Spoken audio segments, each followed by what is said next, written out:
정치와 정치 인생에 대한 강의입니다. 강의해 주실 이상경 변호사님은 17대 국회의원이셨고요. 그리고 저희 MPPU를 처음 시작하면서부터 항상 이 정치학 교육을 해야 된다고 제일 먼저 말씀하시면서 마음을 여기 두고 지금까지 하고 계시죠. 강의 청해드리겠습니다. 네, 반갑습니다.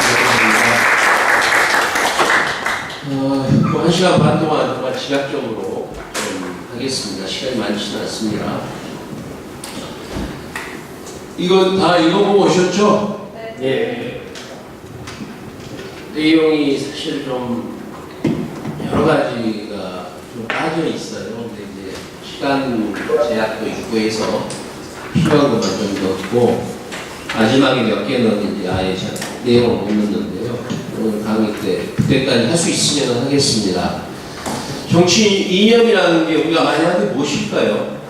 아까 우리가 식사 때 잠깐 12시에 우리 식사하면서 그런 얘기 좀 했는데 우리가 요새 뭐 통일 문제 아니면 뭐 장관 청문회 또 요새 뭐 현안되는 게 뭐죠? 뭐 신재철 의원 뭐 문서 문건 이게요 우리가 보통 가장 나는 항상 팩트만 갖고 얘기해 사람들이 이제 흔히 얘기를 많이 해요. 우리나라 사회에서 특히 왜냐면 우리는 자기가 이념적이다 어느 편에 속해 있다는 것을 별로 안 좋아하는 사람들이 많습니다. 나는 항상 중립적이고 객관적입니다. 나는 항상 사실만 가지고 얘기합니다. 이렇게 얘기하는데 우리가 객관적인 사실을 우리가 보기가 어렵습니다. 또 보고 싶은 것만 보고 자기의 눈으로 봐요. 자기 안경을 보고 봅니다.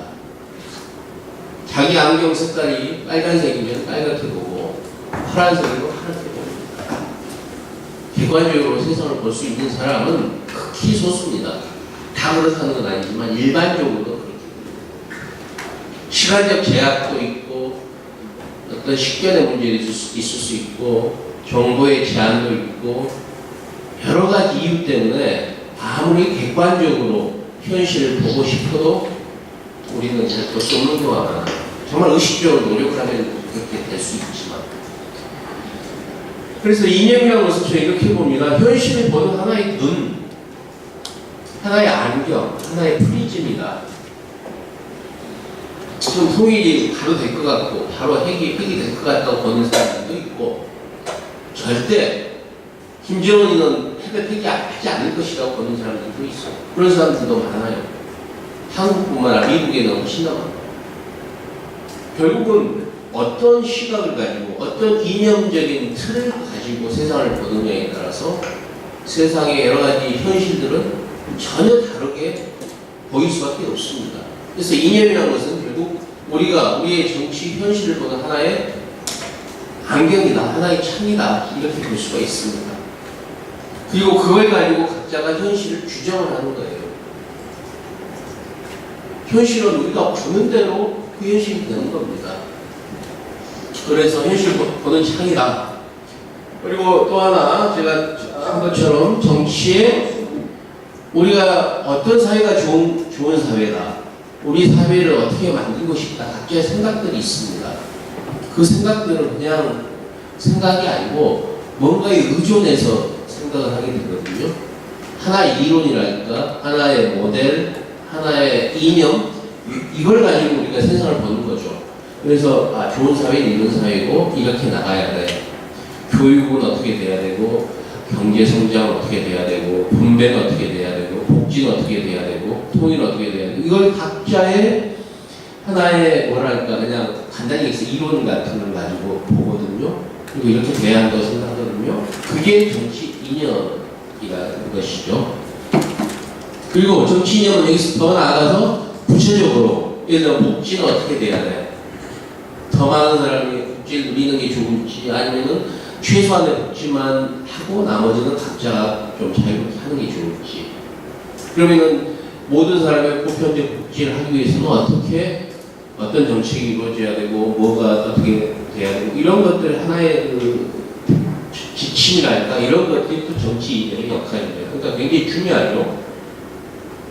그래서 이것은 이념은 현실에 영향을 주고 또 현실은 이념에 영향을 주고 상호작용을 합니다.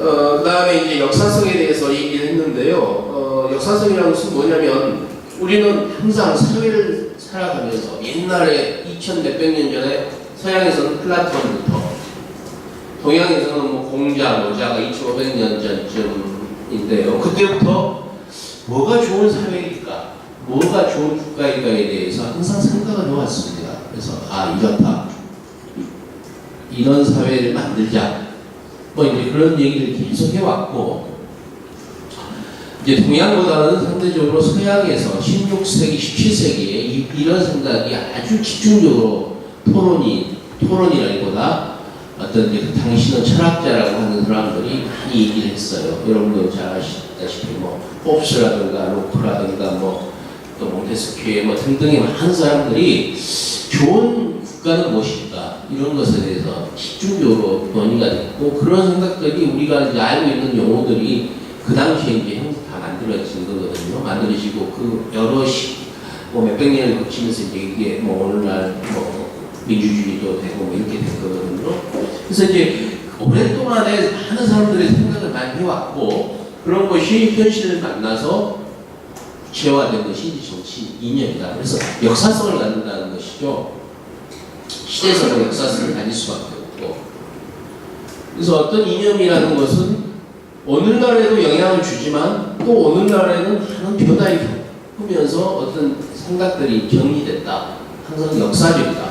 역사성을 갖는다는 것을 좀 생각을 하고, 그 다음에 이제 이론적으로 하나만 더 보자면 어떤 사상이나 이념들은요 그냥 만들어졌다기보다는 그는 생각을 하는 사람들의 세계관이 담겨 있습니다.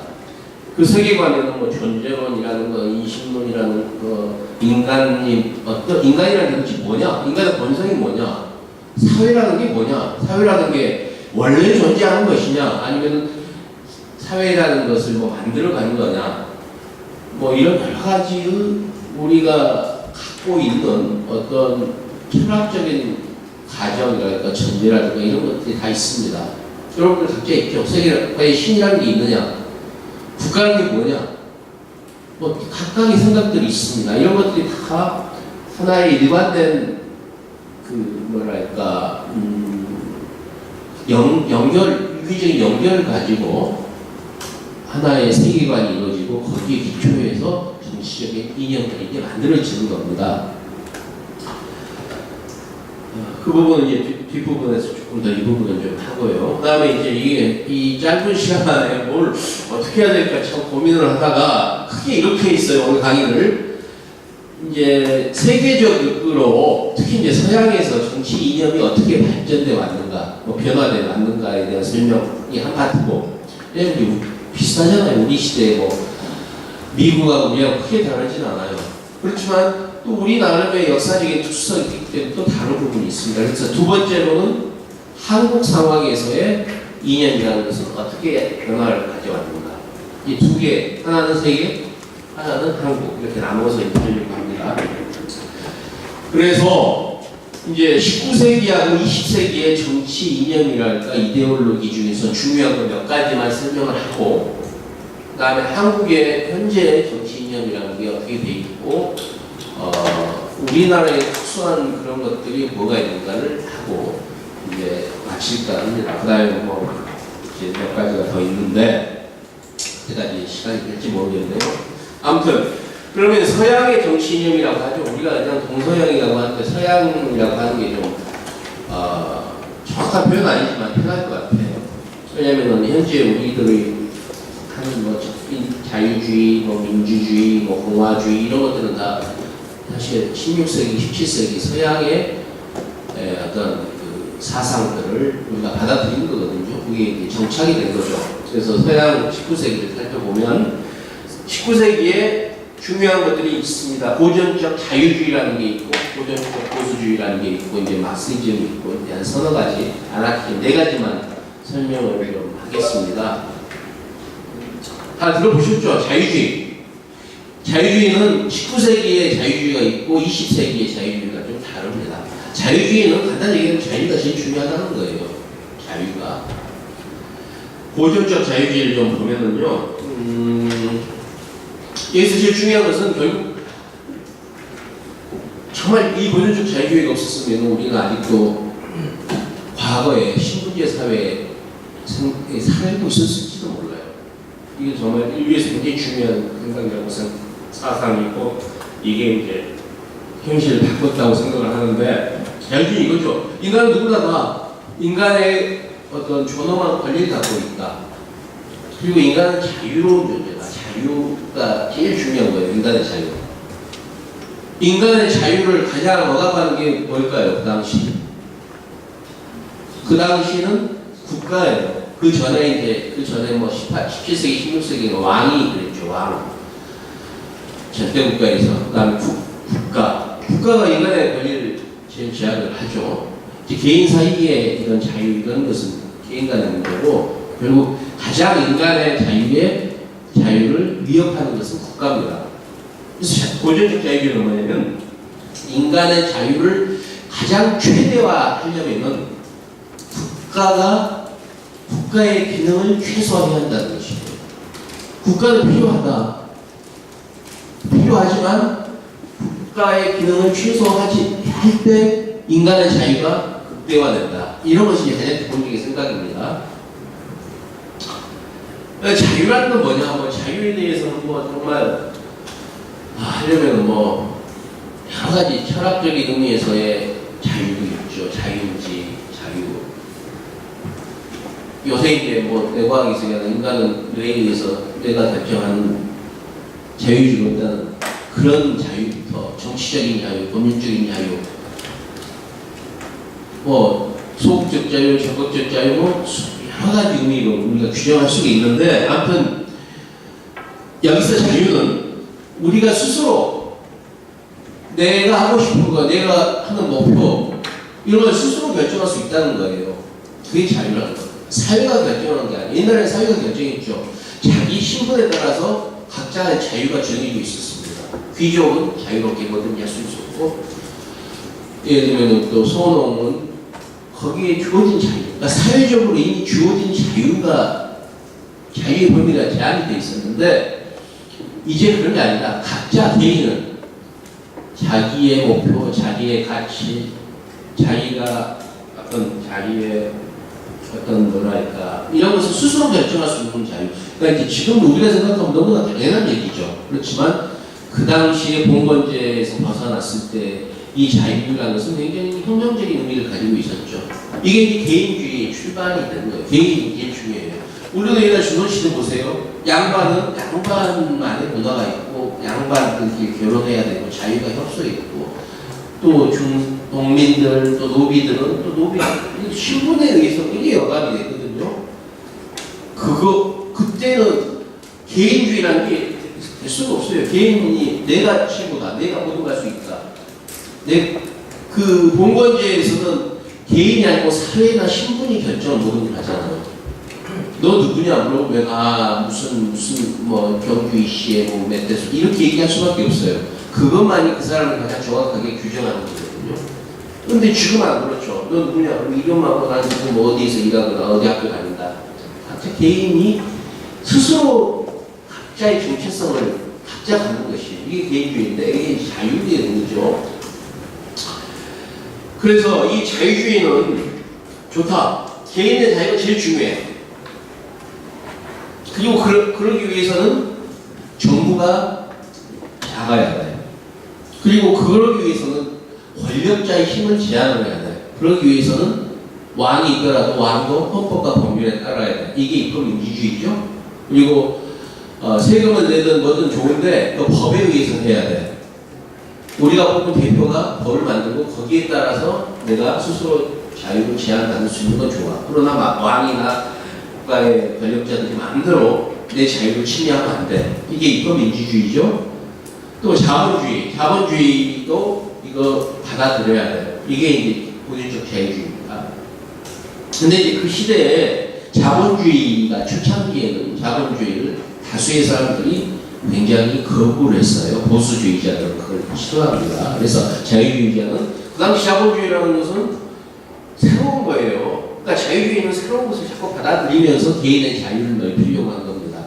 그래서 그 당시는 굉장히 혁신적이고 혁명이라고 하는 굉장히 진보적인 생각이었어요, 자유주의가.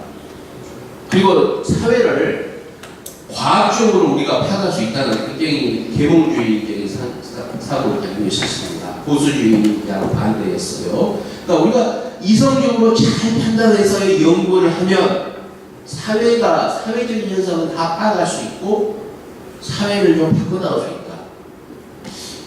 이 생각도 여러분들도 찬성하고 반대하는 사람도 있겠지만 요즘은 이런 생각을 좀 많이 갖고 있지만 과거에는 이 생각도 혁신적인 생각이에요. 그래서 이제 여러분들 보시다시피 이 고전적 자유주의는 어떻습니까? 우리가 많이 알고 있는 것들이고 지금까지도 우리에게 많은 영향을 주고 있는 생각들입니다. 그래서 이게 가장 큰 서구의 오늘날을 이끈 가장 중요한 이런 사상들이 고전적 자유주의라는 것입니다. 그 다음에 이제 전통적 보수주의가 있습니다. 이 보수주의도 현대 보수주의가 전통적 보수주의가 있기 때문에 전통적 보수주의라고 이제 얘기를 하는데 이건 뭐냐면 이제 고전적 자유주의는 뭡니까? 고전적 자유주의는 이성을 제일 중시했죠. 우리가 과학으로 이성으로 우리는 무한하게 세상을 발전시킬 수 있다 이런 생각을 좀 가지고 있었다면 전통적 보수주의에서는 그야말로 전통적인 그 당시 제일 중요한 게 뭐였습니까? 그 당시에 그러니까 우리는 아니지만 서양에서는 신이었어요. 신이 우주를 만들고 신이 우주를 이끌고 뭐 이제 그것도 이제 처음에는 하나님이 우주를 창조하고 우주의 모든 원리를 섭리를 지배했다고 보다가 이제 자유주의에 와서는 하나님이 우주를 만들었지만 우주의 운행 원리는 자연적인 법칙에 의해서 설명이 됐다. 하나님이 그런 것까지 다 간섭하지 않는다. 그런 생각으로 좀 바뀌었지만 아무튼 신이 절대적인 영향을 미치고 있었기 때문에 또 어떤 영혼 전통적인 도덕 이런 게 굉장히 중요하다. 이런 것들은 과학으로 이해할 수 없다. 우리 이성으로 이해하거나 이걸 설명할 수 없는 그런 부분들이 많이 존재한다고 하는 것이 전통적 보수주의입니다. 이해하시겠죠? 그리고 과학적으로 이런 걸로 나라를 다스리는 것보다는 전통적인 관습이라든가 도덕 이런 것을 가지고 나라를 다스리는 것이 더 좋다 이렇게 하는 것이 보수주의예요. 그리고 나라를 이끌려면 어떤 종교적인 권위, 신의 권위, 왕이나 귀족의 권위 이런 것이 필요하다. 이런 게 다 없어지면 사회도 혼란에 빠지고 실제로 권위가 없어지면 혼란에 빠지죠. 이런 생각을 갖고 있는 것이 이게 보수주의입니다. 이게 왜 이게 나타났냐면 프랑스가 혁명을 한 다음에 모든 것을 아주 급진적인 생각들이 많이 생겼거든요. 그러니까 그 급진적이라는 것이 그 당시에 모든 것을 좀 바꾸려고 빠르게 바꾸려고 자유 평등 이런 걸 하니까 사람들이 굉장히 불안을 느꼈죠. 이러다가 정말 너무 사회가 혼란해지고 이런 생각을 당연히 하게 되죠. 그래서 이 사람들 생각이 너무 위험해, 너무 급진적이야. 우리가 좀 이런 것을 좀 제한할 필요가 있겠다 해서 나타난 생각들이 이제 고전적 보수주의입니다. 이제 에드먼드 버크라고 아주 유명한 영국의 정치가가 있는데요. 정치인이면서 사상가가 있는데 이 사람의 말을 제가 3페이지에 쭉 써놨는데 이 사람들과 이거예요. 인간은 이성을 가지고는 있지만 인간은 감정도 있고 여러 가지 편견을 갖고 있죠. 그 말은 맞죠. 편견을 가지기 때문에 이성만에 의해서 정말 이성을 순수하게 사용해서 정말 좋게 사용하기는 어렵다. 이성만에 의해서 모든 사회를 이끌어나가고 하기 어렵다는 그것도 상당히 일리 있죠. 우리가 다 이성을 가지고 있고 이성도 토론한다고 하지만 우리가 토론을 통해서 정말 서로 합의하고 정말 좋은 사회를 이끌어 나갈 수가 있을까요? 어떻게 보면 혼돈이 생기고 거기서 내분이 생기고 내전이 생기고 막 이렇게 되잖아요. 이성이라는 것은 믿을 게 못 된다. 전통이라는 것은 오랫동안 쌓아온 거잖아요. 그러니까 전통이 그냥 무조건 무시할 게 아니라 전통을 존중하자. 그리고 이 정치라는 것은 결국 지혜라든가 신중함 이런 게 필요하다. 이런 걸 갖춘 사람이 그 지혜, 덕성, 신중함 이런 것을 갖춘 사람이 당시에 누구였을까요? 그 당시에 귀족들이라고 생각을 해요. 그래서 이런 귀족들이 하는 것이 맞다. 이런 것이 보수주의의 생각입니다. 그래서 이제 사실 유럽은요, 영국도 그렇고 상원 하원이 있었습니다. 상원은 귀족들이 있어요. 하원은 국민들이 투표로 뽑았습니다. 상원 하원 왜 보느냐? 하원은 민주적인 투표로 계속 하니까 민주성이 있죠. 우리는 이제 상원은 하원만 있는데, 근데 상원은 왜 있느냐? 다수가 항상 투표를 하면은 다수 민주적이긴 한데, 이제 민주라는 것도 옛날에 싫어했죠. 근데 다수가 결정하면은 우리도 흔히 그렇죠. 어떤 순간적으로 막 어떤 이슈가 터지면 한 사람 생각되고 몰리잖아요. 그쪽 결정이 되는데 나중에 생각해 보면은 그 너무 좀 어느 한쪽으로 치우친 결론을 내려 이렇게 되는 경우가 많아요. 그렇죠? 그러니까 신중함이 결여될 수가 있어요. 순간순간의 결정이. 그래서 상원은 귀족들은 좀 신중하고 지혜가 있고 이러니까 귀족 상원에서 한 번 더 걸러주면 그 당시 막 급격한 결정에서 생기는 회란은 한 번 더 거쳐서 막아준다 하는 것이 이제 상원의 기본적인 그런 생각들이 상하 양원 이렇게 돼 있거든요. 미국 상원 하원은 이제 그런 생각이 반영이 되면서 약간 다르게 주와 이런 있는데 이제 설명하는 복잡하지만 그런 생각들이 버크에게 굉장히 강한 겁니다. 이게 이제 전통적 보수주의죠. 여기서는 경제적 불평등, 이것은 당연한 거다. 사람은 다 능력이 달라. 그러니까 당연히 불평등이 생길 수밖에 없어. 그래서 재산을 이렇게 다시 세금을 받아서 분배하는 것은 반대하는 거죠. 여기서 얘기하는 것이 이제 노블레스 오블리주라는 겁니다. 이거 뭐냐? 지배계층은 동정심이 있어야 돼. 약자를 배려하는 마음이 있어야 돼. 그리고 이거 실천해야 돼. 이게 노블레스 오블리주입니다. 요새 우리도 좀 많이 쓰죠. 노블레스 오블리주만 잘 지키면 사회의 불평등이 상당히 해소된다. 이렇게 보는 것이 보수주의입니다. 그러니까 불평등은 너무나 자연스러운 현상이니까 그걸 인위적으로 하려고 하지 말고 지배층이 노블레스 오블리주를 실천하면 불평등이 해소된다. 근데 이제 제가 여기 쓴 것처럼 자본주의 초기에서는요, 자본가들이, 자본가들이 굉장히 인색했어요. 그러니까 빈부격차가 굉장히 심해졌죠. 이 사람들은 노블레스 오블리주를 전혀 안 해요. 그러니까 전통적인 귀족들, 전통적인 정치인들이 오히려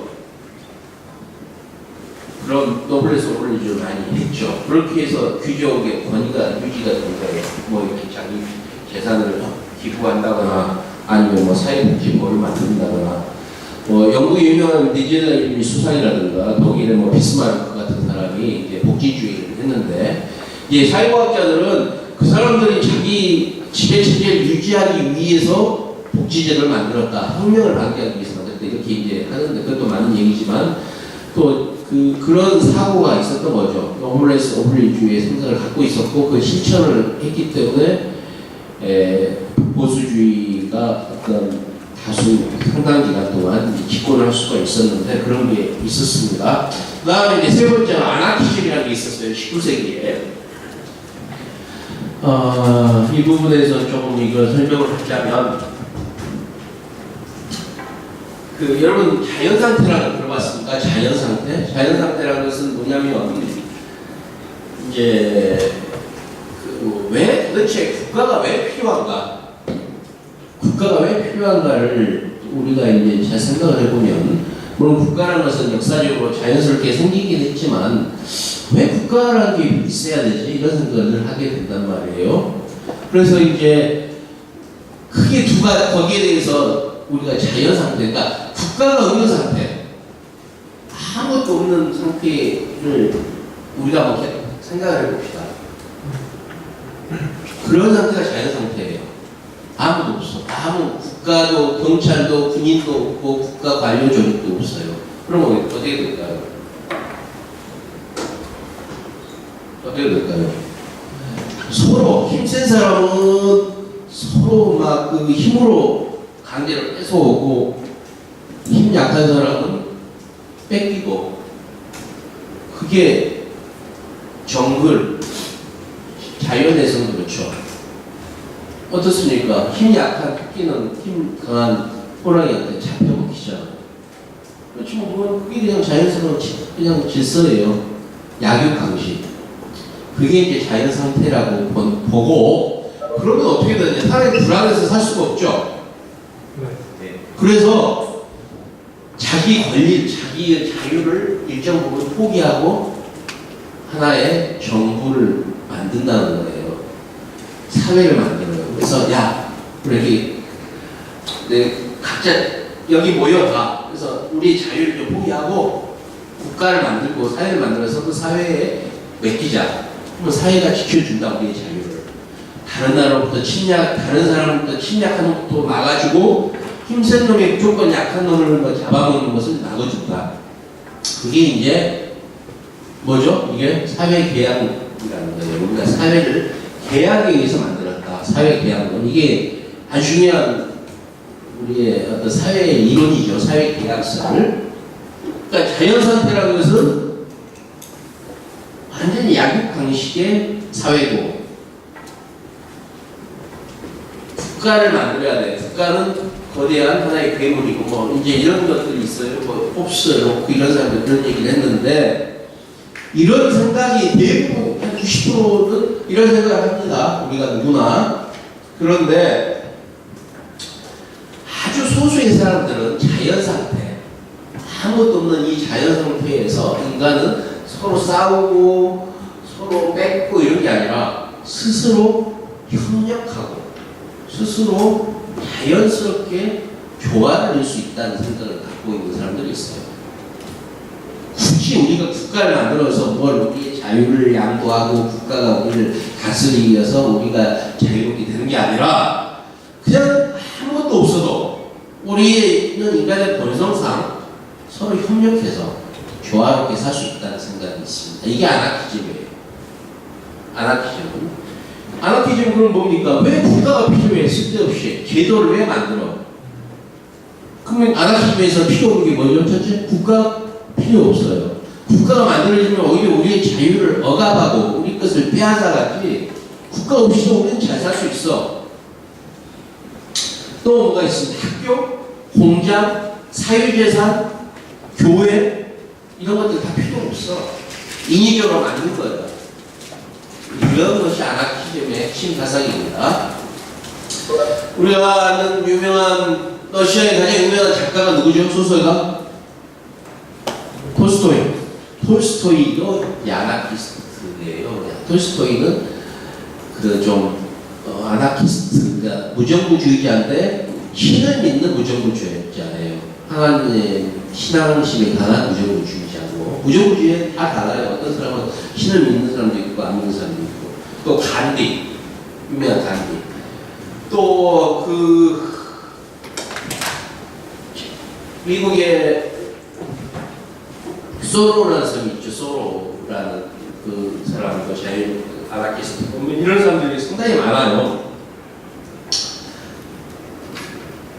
그래서 이제 우리가 질서를 유지하는데 국가가 필요한 건 아니다.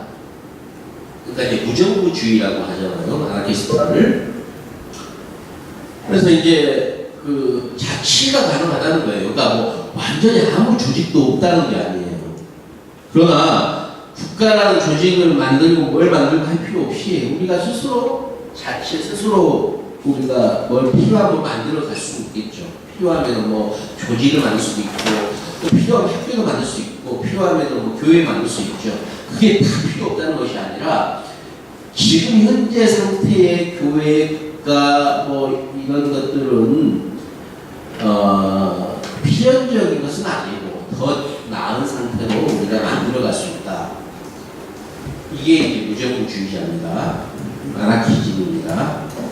그리고 이것은 이제 항상 그 기성 정치가 이제 정치에 대한 불신, 또 자본주의에 대한 불만, 또 이 우리가 살고 있는 체제 자체에 대한 불만, 어떤 형태든 자유를 원할 때 항상 이 아나키즘적인 사고 이런 것들이 작용을 합니다. 거기서 영감을 얻습니다. 그 다음에 이제 마르크스주의.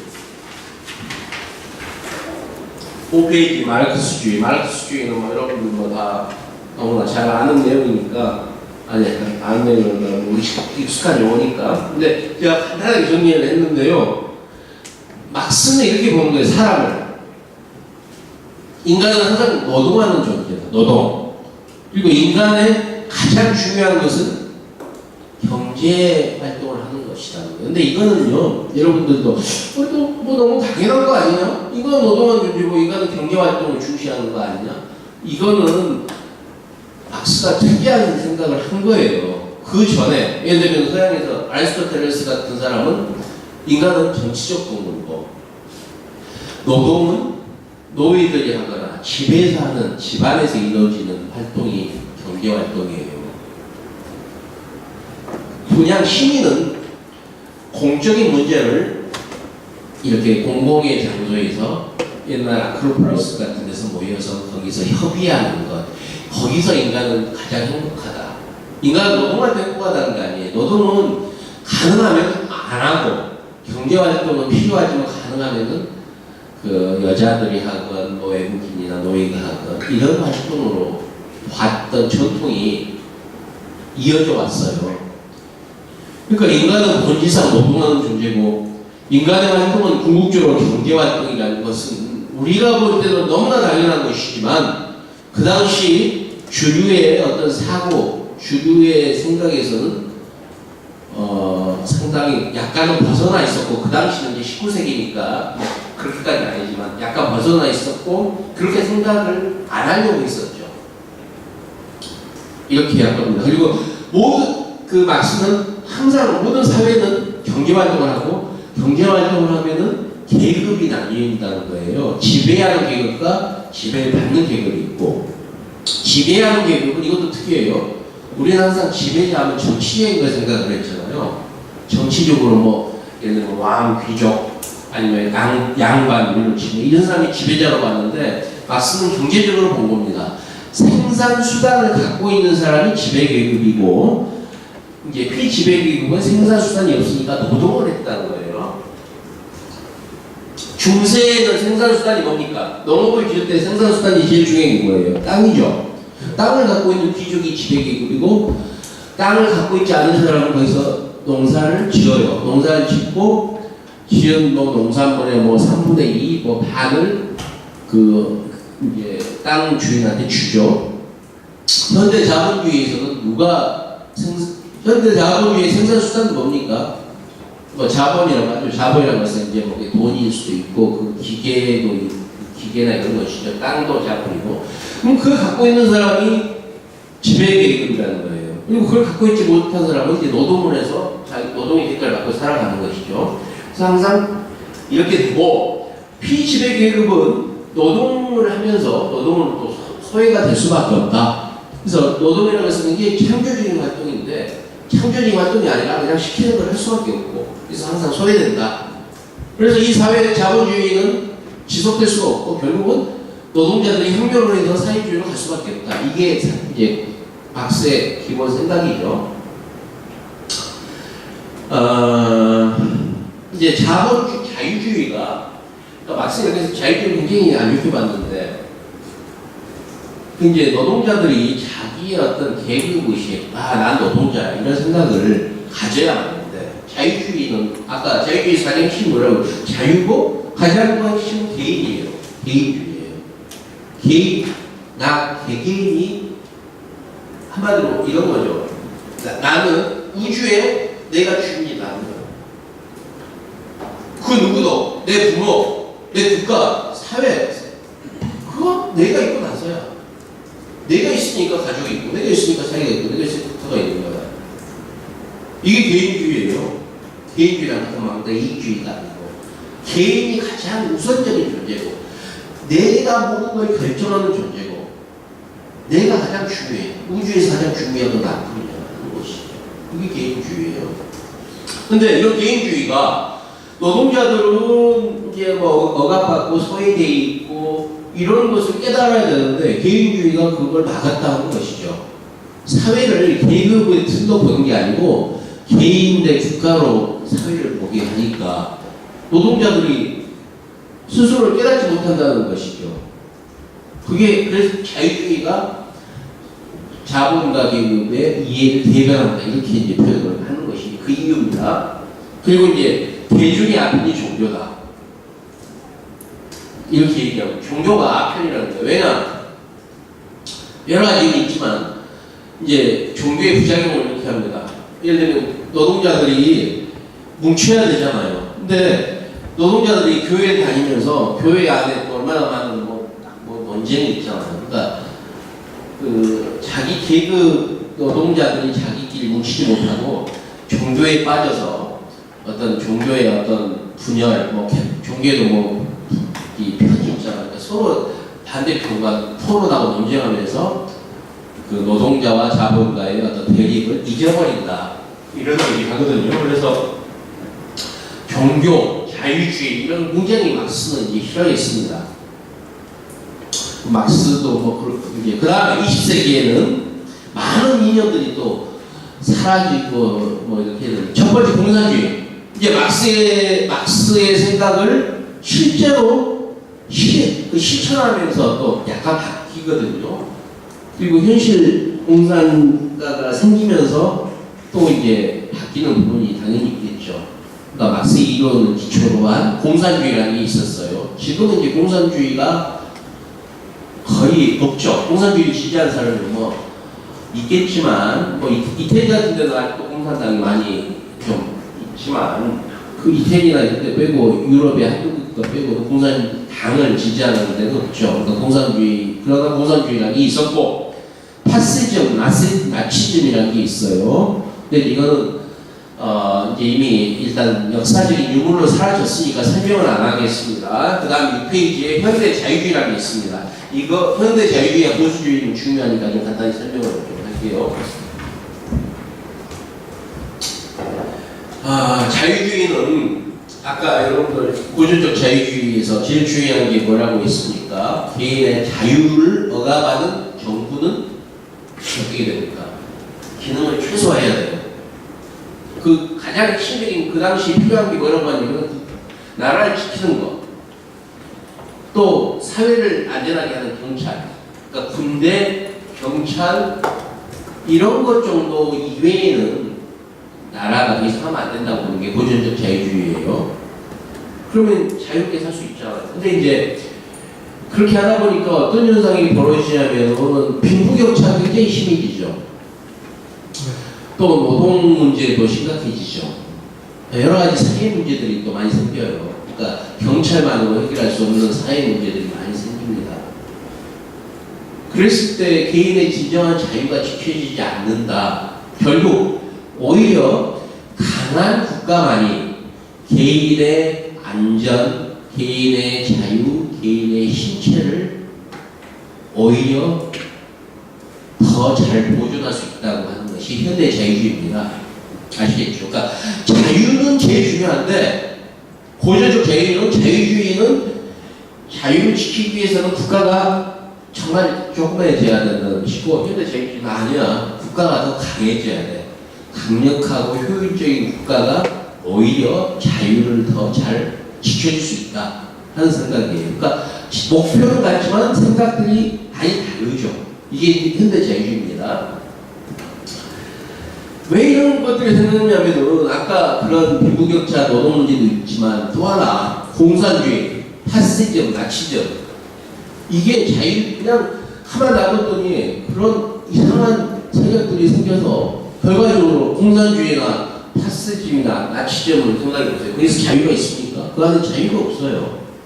그러니까 가만 놔뒀더니 오히려 국가가 약했더니 오히려 국민의 자유가 없어졌다는 거예요. 그러면 이런 세력으로부터 국가를 지켜야 되는 거 아니냐? 정부가 강해야지 이런 공산주의, 파시즘, 나치즘 이런 것을 막을 수 있다는 것입니다. 그리고 또 그냥 가만 놔둔다고 경제가 다 잘 되는 게 아니에요. 혹시 경제학 전공한 분 있습니까? 경제학? 혹시 경제학 전공하면 그런 분이랑 시장 실패라는 게 나오죠? 시장 실패. 그건 뭐냐면 그냥 완전한 자유로운 시장 경제에서는 그 문제점이 나오는 거예요. 이거 설명하려면 시간이 걸리지만 그래서 불가피하게 정부가 나설 수밖에 없는 거예요. 뭐 외부성이라는 것도 있고 뭐 복잡. 예를 들면 카를 놔두면은 이제 우리가 자유로운 시장 경제의 가장 이상적인 것은 그냥 자기들끼리 경쟁을 해서 경쟁을 하면은 어떻게 된다? 경쟁을 하면은 좋은 제품을 만들게 되고 가격도 더 내리고 이런 게 이제 경쟁 효과인데 어떤 문제가 있냐면 어떤 분야에서는 항상 그렇지 않지만 어떤 분야에서는 독점이 돼요. 한 기업만 살아남을 수밖에 없는 그런 산업이 있습니다. 예를 들면 대표적으로 뭐가 있습니까? 전기가 그래요. 전력회사. 전력회사 같은 경우는 그 특성이 있어요. 뭐 그냥 우리는 이런 컵 하나 만들 때는 기계 하나만 있으면 되지만 전력회사는 엄청난 자본을 들여서 발전을 하고 그걸 집에 각각 전기를 넣는데 어마어마한 돈이 들어요. 그러니까 어떻게 됩니까? 점점 합해져서 한 기업만 남게 돼요.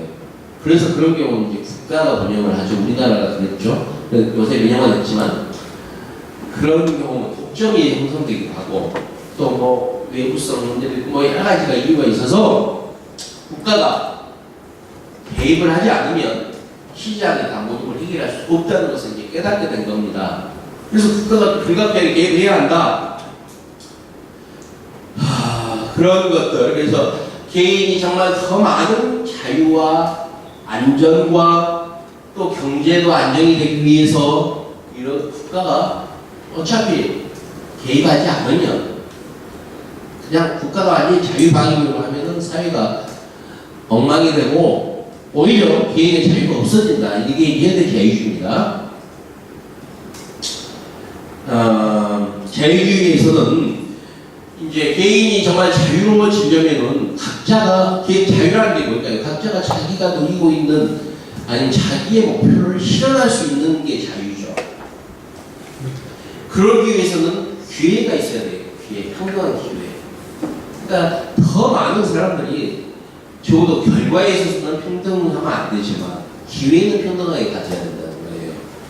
근데 여러분도 아시다시피 사회에는 많은 뭐 평등한 기회를 막는 것들이 있죠. 장애물들이 있어요.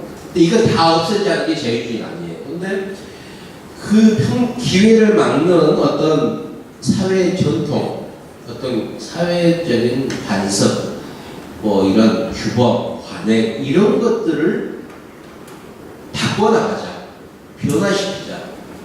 이게 자유주의입니다. 결과의 평등이 아니고 기회의 평등을 위해서 사회를 변화시키자. 그래서 이제 우리가 좀 뭐 미국 영화나 뭐 이런 거 드라마 보면 항상 대학생들이 너 목표가 뭐야? 그러면 이제 나오는 게 있어요.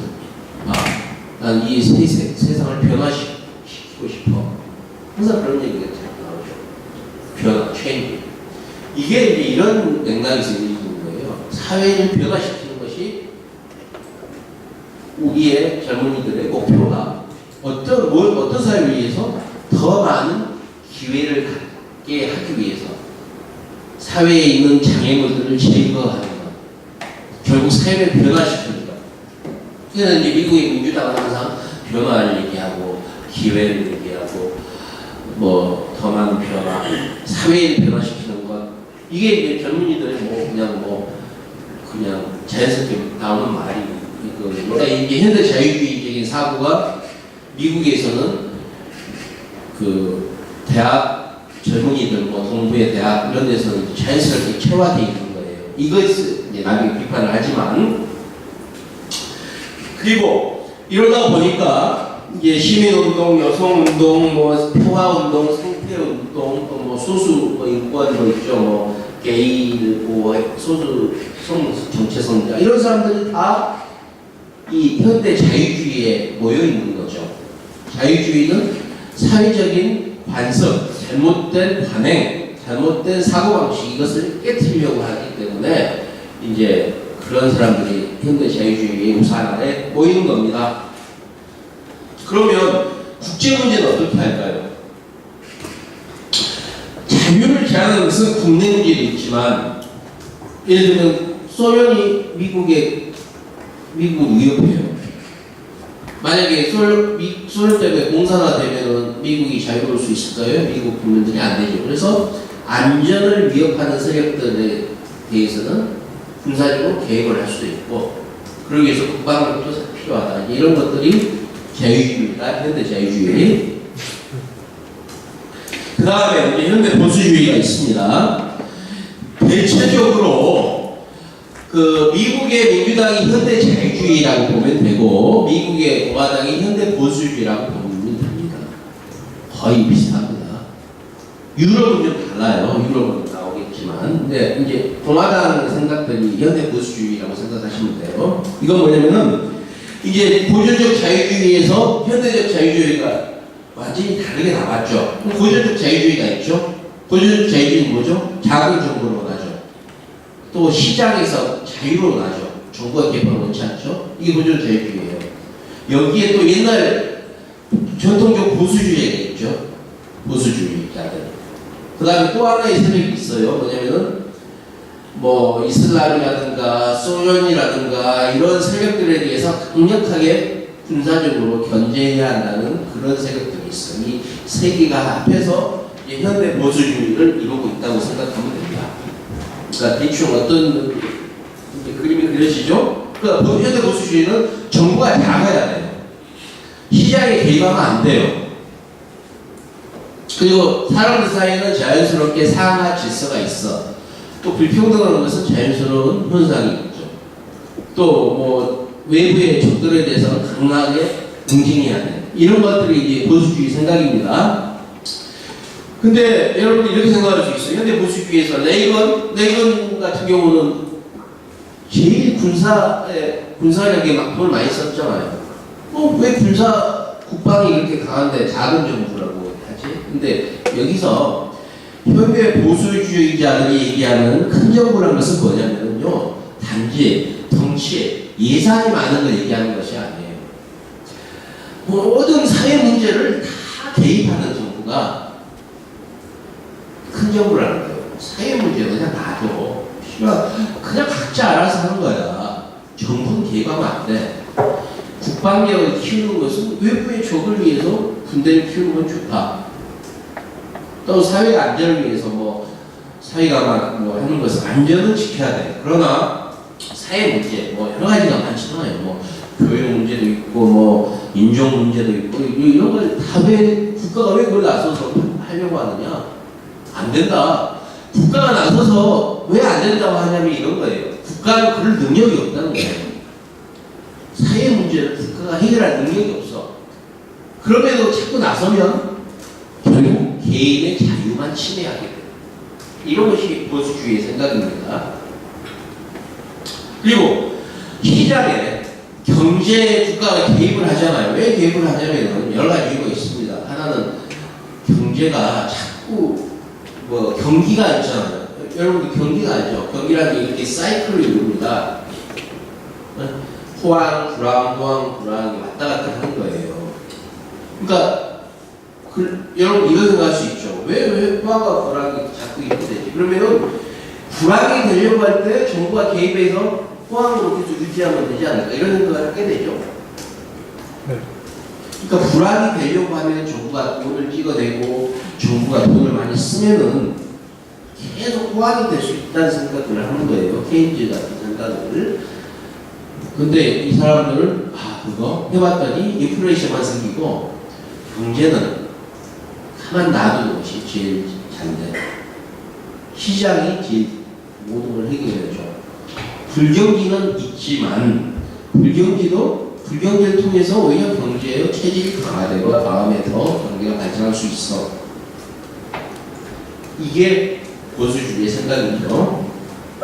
그러니까 그냥 내버려도 이런 간단히 얘기하면 심하게 얘기하면 이겁니다. 그러니까 정말 필요한 것들만 해야지 능력도 없는 것들에 나서서 오히려 사회를 혼란시키고 오히려 개인의 자유를 더 침해하는 것입니다.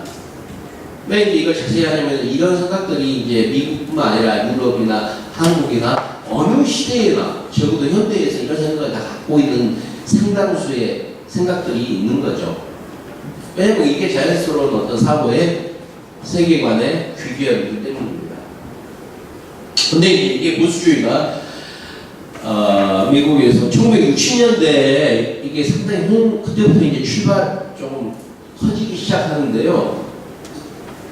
왜냐면 이제 복지가 발전해요. 미국이 복지가 약하다고 하지만 또 여러 복지가 이제 확충되는 것이 1950년대 이때 50년대 복지가 많이 발전하거든요. 복지국가가 항상 논쟁이 있잖아요. 그 다음에 또 반전, 그 다음 베트남 전쟁 반대하는 시위가 곳곳에서 이루어져.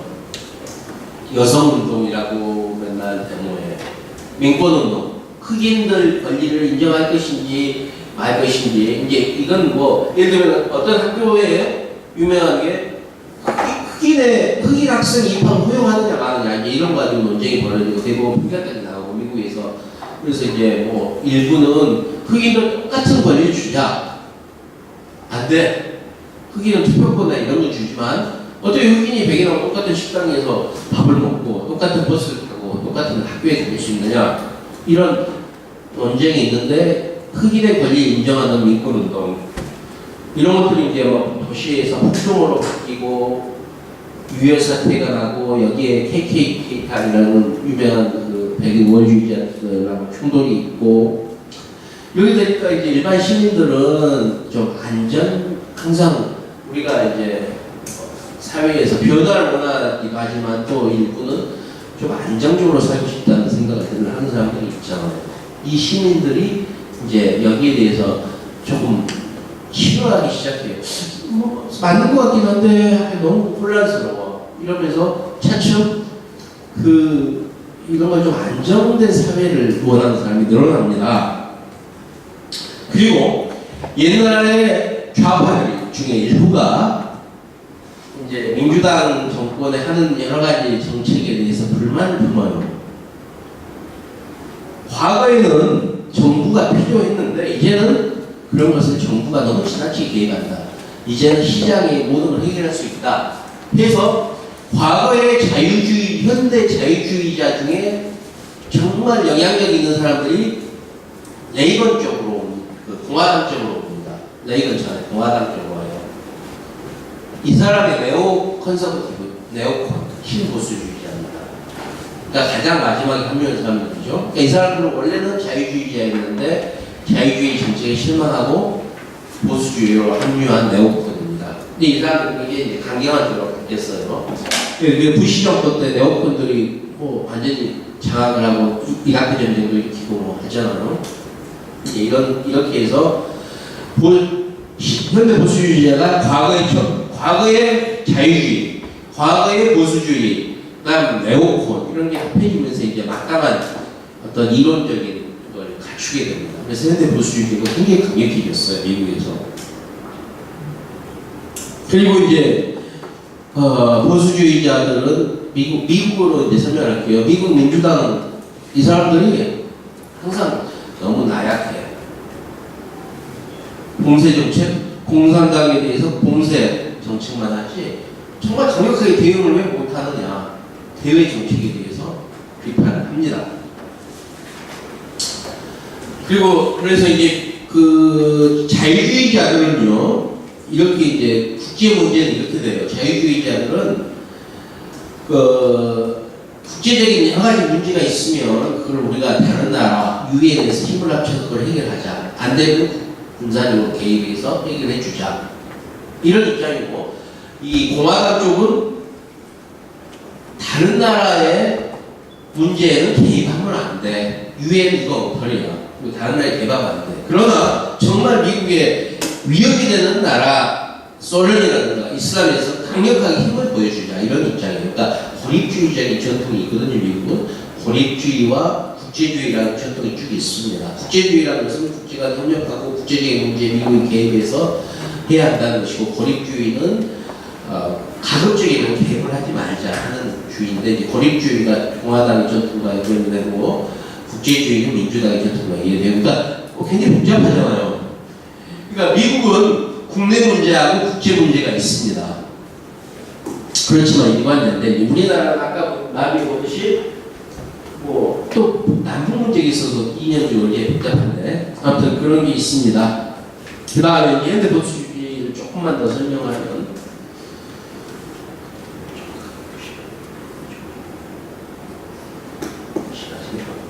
이제 그 다음에 넘어갈게요. 이렇게 좀 설명하다 보니까 너무 좀 복잡해지네요. 근데 보수주의가 이제 대학에 대해서만 비판한 걸 보면, 보수주의가 이거예요. 정치인들뿐만 아니라 일반 시민들도 자유로운 시장 경제에 대한 확신이 있어야 되는데 확신이 없다는 거예요. 왜 없느냐? 제일 중요한 게 학교잖아요. 학교에서 교육을 잘못시키는 거예요. 대학에 가면은 대학에서 자유주의자들 맨날 강조하는 게 뭐냐? 비판적인 사고, 독립된 주체로서 비판적 사고를 할 수 있는 능력을 키우는 것. 그 다음에 문화적인 다양성을 받아들이는 것. 이것만 맨날 강조하지 정말 사회에 필요한 어떤 지혜와 독성을 가르치지 않는다. 그래서 젊은이들이 자유시장 경제에 대한 확신도 없고, 또 모든 걸 상대적으로만, 상대주의가 이렇게 넘쳐나니까 젊은이들의 방종 이런 것들이 결국 사회를 약하게 한다, 이런 것들을 얘기를 합니다. 그 다음에 이제 넘어갈게요. 10페이지. 거기. 그 다음에 이제 좌파 우파. 여기서 한 가지. 여러분들 보수와 진보 중에 여러분들 진보라고 생각하는 사람 한번 손 들어보세요. 아니 그냥 편안하게 진보. 그 다음에 여러분들 중에 좌파라고 생각하는 사람 손 들어보세요. 좌파. 그 다음에 여러분 중에 빨갱이라고 생각하는 사람 손 들어보세요. 사실은 정확하게 거의 비슷한 말인데요. 이제 내가 이 얘기를 하려고 하는데, 이제 결론적으로 얘기하면은 이제 우리가 좌우를 구분을 항상 하는데, 저는 이게 유효해요. 근데 왜 우리가 이제 좌파라는 대신에 진보라고 얘기하고, 또 진보를 싫어하는 사람은 빨갱이라고 얘기하는데 사실은 비슷해요. 근데 이제 저는 좌라는 것이 더 좋은 용어라고 생각해요. 근데 우리가 이런 포괄적인 용어, 이제 뭐라고 해요? 하나의 명사는요, 예를 들면 이름 강용선 씨다. 강용선이라는 이름 명사는 오로지 강용선이라는 사람 1대1로 대응을 해요. 근데 좌파라는 용어는 얼마나 애매모호합니까? 진보라는 건 얼마나 애매모호합니까? 그러니까 폭이 넓을수록 어떻게 되냐면, 제 생각에는 그 현상을 정확하게 가능하면 최대한 쫓아갈 수 있는, 설명할 수 있는 용어가 훨씬 좋다고 생각을 해요. 당연하죠? 그런 의미에서 좌파가 진보보다 훨씬 정확한 용어예요. 근데 또 하나 문제는 있어요. 그 용어가 역사적으로 오염이 되거나 여러 가지 잘못 사용될 수가 있어요. 우리 사회에는 전쟁이 있었고, 전쟁의 상처가 지금도 남아있고, 북한은 어쨌든 좌파 국가고, 좌파는 빨갱이라는 말로 경멸용어로 아니면 상대방을 거의 매장하는 용어로 사용이 되고 있거든요. 그래서 또 문제가 있어요. 정확한 게 좋은가, 아니면 역사적인 상황을 고려해야 되는가가 어려운데, 정확성에서 보면은 진보라는 표현은 나는 틀렸다, 별로 좋지 않다고 생각해요. 좌파가 맞고 보수는 우파가 맞습니다. 그래서 이제 좌우라고 일단 얘기를 하고, 그러나 우리 사회에서 좌파다라는 얘기는 우리가 또 하는 것이 정치적으로 어려운 문제가 있습니다. 그것까지 또 포함해서 이제 간단하게 설명을 해보면, 먼저 좌우가 아직도 유효한 부분인가에 대해서 많은 사람들이 이 이의를 제기합니다. 왜냐하면 옛날에는 좌우가 유효했다, 좌파냐 우파냐가 중요한 기준이 됐는데, 그 현대 사회에서는 좌우는 평등에 관한 문제인데, 평등 불평등의 문제뿐만 아니라 현대 사회는 또 뭐가 있습니까? 뭐 환경 문제도 있어, 여성 문제도 있어, 뭐 여러 가지 평화 문제도 있어, 전통적인 가장 중요한 노동 문제, 불평등 문제를 뛰어넘는 문제가 너무 많다. 그러니까 좌우라는 게 이제는 필요 없어. 이런 얘기도 있고, 그 등등 여러 가지 이유로 좌우라는 것은 별로 이제는 중요한 기준이 아니다. 이런 얘기가 있습니다만, 오히려 가장 최근의 현실은 좌우의 대립이 가장 중요한 하나의 정치적인 쟁점이 되고 있다. 그래서 좌우의 기준은 아직도 유효하다. 이렇게 생각을 합니다. 이제 좌우에서 또 나오는 게 항상 제3의 길이라는 게 있어요. 여러분 많이 들어봤죠? 제3의 길은 이럴 때 나옵니다. 우파가 완전히 괴멸 상태. 우파 완전히 망할 때가 있었어요. 유럽에서. 좌파가 완전히 득세한 때가 있었습니다. 그때 우파가 살아남기 위해서 난 우파가 이제 아니야. 제3의 길을 제시합니다. 또 레이건 대처 때는 좌파가 거의 굉장히 힘을 잃었어요. 좌파가 거의 우파가 오랫동안 집권을 했습니다. 십몇 년 동안. 그럴 때 나는 이제 좌파라고 하면 안 찍어주니까 뭔가 새로운 걸로 하는 것이 제3의 길이 나와요. 미국에서는 이제 클린턴이 약간의 그런 걸 했고, 그렇게 해서 집권을 합니다. 그러니까 항상 위기에 몰려 있을 때, 그러니까 비슷비슷할 때는 그런 얘기 안 나오고 한쪽 많이 기울 때는 제3의 길이 항상 나오거든요. 제3의 길은 뭐냐? 좌도 아니고 우도 아니고 중도가 아니고 이론적으로는 좌우를 뛰어넘는 초월하는 제3의 길이 있고, 이제 좌우는 낡은 거야. 우리는 그걸 뛰어넘는 초월의 길을 가겠다. 그래서 표를 단다해서 실제로 표를 얻고 성공을 했습니다. 토니 블레어가 성공을 했고, 클린턴이 성공을 했고, 이 제3의 길인데, 제3의 길은 전략적으로는 유효할지 모르지만 정치 이념적으로는 제3의 길이라는 게 결과적으로는 또 다른 좌우로 나눠지더라. 이렇게 볼 수가 있고, 그걸 평가는 있습니다만, 그 다음에 이제 좌우파의 기원과 역사적 변화에 대해서는 그냥 제가 넘어갈게요. 좌파는 계속 변해요. 왜냐면 좌파는 항상 사회적인 문제를 뭔가 변화시키려 하다 보니까 그때마다 옛날 프랑스 혁명 때는 왕정을 타도하는 것이 목표였고, 그 다음에 19세기에는 그 민주주의, 그 당시 19세기 전반에는 투표권이 재산권이 있는 남자만 투표를 할 수 있었습니다. 근데 그 이론이 뭐냐면은 전혀 근거 없는 건 아니에요. 민주주의라는 것은 사회의 중요한 문제를 투표로 결정하는 거죠. 그러기 위해서는 뭔가 좀 신중하고 지혜가 있는 사람이 해야 돼요. 그러기 위해서는 재산도 있고, 이제 노동에 전념하면은 사회 문제를 모르잖아요. 그러니까 그런 사람들 빼고 재산이 있는 남자만이 투표권이 있고, 또 어떤 경우에는 투표권이 꼭 1인 1표가 아니에요. 어떤 사람에게는 더, 예를 들면, 그 사람 정말 똑똑한 사람이고 사회 문제를 많이 알아. 그 사람한테는 3표. 어떤 사람은 1표. 어떤 사람은 표가 없고. 재산이 없을 때는. 이런 시대가 있었거든요. 그러다가 이제 일반 남자한테 다 표가 됐고, 이제. 그래서 그 당시에는, 이거 그냥 1인 1표로 하자. 이것이 그 사회의 가장 민주적인, 가장 진보적인 의지였고, 그래서 19세기 중반 때 좌파의 목표는 누구에게나, 남자에게, 특히 남성 노동자에게 투표권을 주자는 운동을 했어요. 그게 실현됐어. 그러면 이제 또 다른 사회 문제가 남겠죠? 사회 문제라는 게 항상 우선순위가 있잖아요. 이제 그 당시 19세기 후반에는 알다시피 이제 빈부격차가 굉장히 심했어요. 그럴 때는 이제 이걸 풀려면 뭘 해야 될까? 그래서 이제 막스 사회주의로 하자. 19세기 후반에는 사회주의적인 생각을 많이 가졌어요, 좌파가. 그 다음에 20세기에는 그래서 실제 소련은 공산국가가 됐잖아요. 그 다음에 유럽에서는 공산국가, 혁명, 이건 아니구나. 그래서 사회주의적인 이상을 우리가 민주적으로 풀어나가자. 그러니까 투표를 통해서 정부를 집권하고, 그 다음에 이제 집권하면은 복지도 늘리고, 뭐, 국유화를 하자. 그래서 예를 들면 영국, 프랑스 이런 데 보면은 중요한 다 국가가 이제 좌파들이 집권한 후에는요, 뭐, 철도네, 뭐네, 뭐, 중요한 사람들이 다 국유화를 했어요. 국가가 다 했습니다.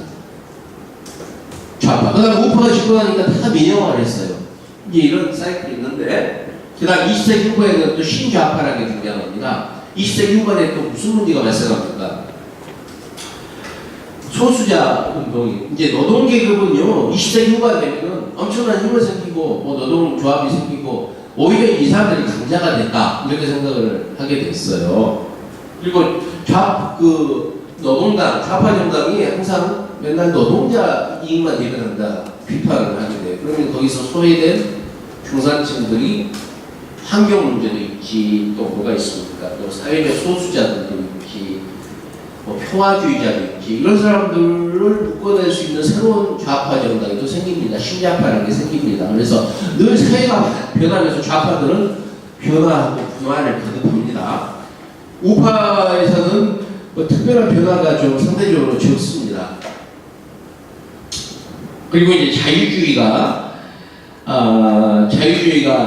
이제 나뉩니다. 자유주의가 우파는 아까 얘기한 것처럼 보수주의 쪽으로 나뉘고 가고, 사회주의 좌파가 이제 국가가 더 많은 개입을 하는 아까 얘기한 자유주의 쪽으로 가고, 이런 많은 분할을 합니다. 그래서 이제 우리가 이념적으로 복잡한데, 그다음 좌우파가 이제 지역적으로 굉장히 다양해요. 그러니까 유럽, 캐나다, 호주 이런 그런 나라들은 좌파들이 굉장히 세요. 사회주의 쪽이 강해요. 근데 미국 같은 경우는 좌파가 자유주의입니다.